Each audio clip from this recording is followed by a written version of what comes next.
Hi, this is Swati, and today we are going to see the chapter 5th of class 10th arithmetic progression. In this video, I'm going to explain the whole chapter, whole the subtopics, along with the example problem for the better understanding.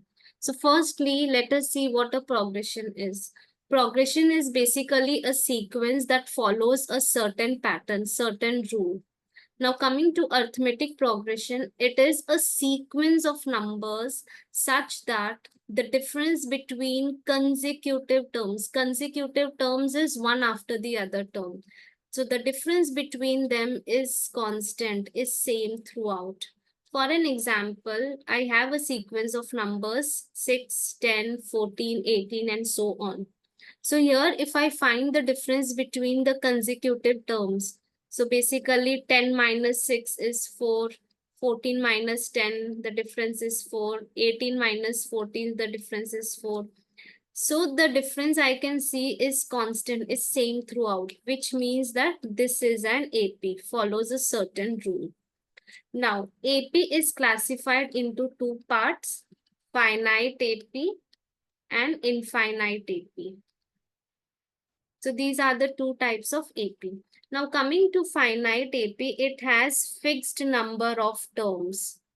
It has fixed number of terms. For example, 2, 4, 6, 8, 10.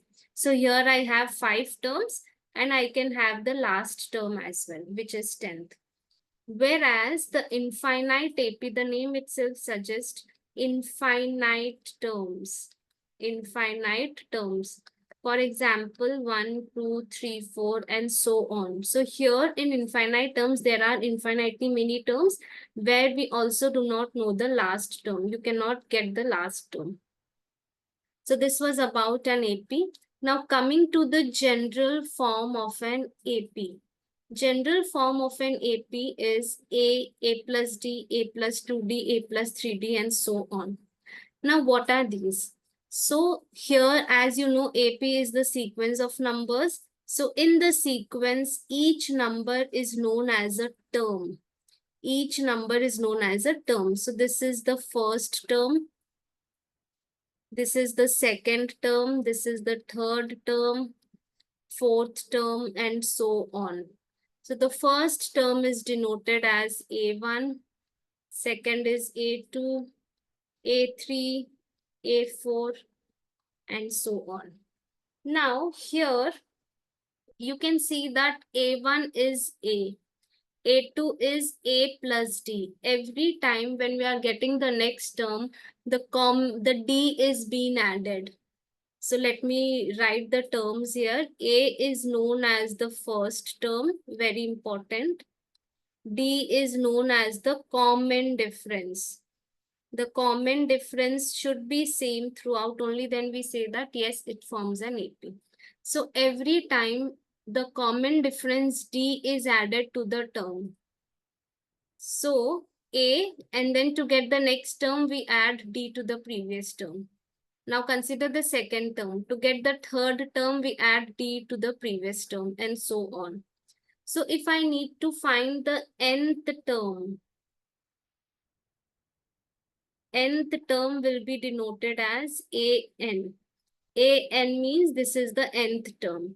So seeing the trend, we can write A plus. Now let me again explain you the general term. The second term here has 1D. The third term here has 2D. Fourth term 3D. So basically it is one number less than the existing term. So similarly for the nth term, I will subtract n minus 1D. So this is the general term of an AP, the nth term of an AP, where A is the first term, D is the common difference, and N is the number of terms. These are the abbreviation. N is the number of terms and AN is the nth term. So I hope this is clear. Now let's take an example here. Find the 30th term of this one. This is an AP, right? Now the 30th term, that means A30. What will be the formula? A plus 29D. This number will always be 1 less than the whatever term is desired for. So every time in an AP, you need to find A and D. That is very important. So let us see. A is always the first term, which is 10. D is always the second term minus the first term. A2 minus A1, which is 7 minus 10, negative 3. Remember, D is always the second term minus the first term. It is not 1 minus 2. It is always second minus the first. Now let us just substitute the values. A is 10 plus 29 into D is negative 3. So here we get 10 minus 87, which is equal to minus 77. This is the 30th term. So this was about the general form of an AP, nth term. Now coming to the next subtopic, which is sum to n terms. Now at times we have the number of terms given, we have the terms given, but we cannot find the sum. Obviously, suppose if we see this example, you have the terms given. It's very difficult for us to find out all the sum. So in that case, we can always use this formula. Sn is sum to n terms, which is n by 2 into 2a plus n minus 1 into d. So here we know the terms. Sn is the nth term, n is the number of terms, a is again the first term, and d is the common difference. So this formula can also be written as n by 2 into a plus L. Here L is basically the last term. So this formula is easy to use if you are given the last term in a series. Now let us take an example here.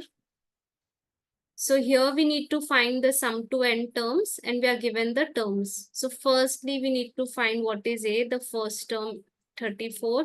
The common difference is always second term minus the first term, which is minus 2. And we are also given the last term that is L, or you can also write the nth term, which is 10. Now we need to find the sum to n terms. To find the sum to n terms, this formula can be used because we are given the last term. But here if we see, the number of terms is not known. Now how many terms we have, that is not known. So to first find that, we can always use the nth term, an equal to a plus n minus 1 into d. Why nth term? Because we are given the last term here. So an is 10 is equal to 34 plus n minus 1 into d is negative 2. Plus 34 when we transpose, minus 34. So minus 2n, minus into minus plus 2 into 1, 2. So minus 24 plus 2, when I take that, it becomes minus 2. So minus 26 is equal to minus 2n. Negative, negative cancel. So n is 13. So here we have 13 terms. Now 13 terms. Now we can easily find the sum to n terms. So Sn is equal to n by 2 into a plus L. So n is equal to 13 by 2 into a is 34 and the last term is 10. So 13 by 2 into 34 plus 10 is 44. 2 ones to 22s are. So 13 into 2 is equal to 286. So sum to n terms is 286. I hope you have understood the general term of an AP and sum to n terms. Thank you.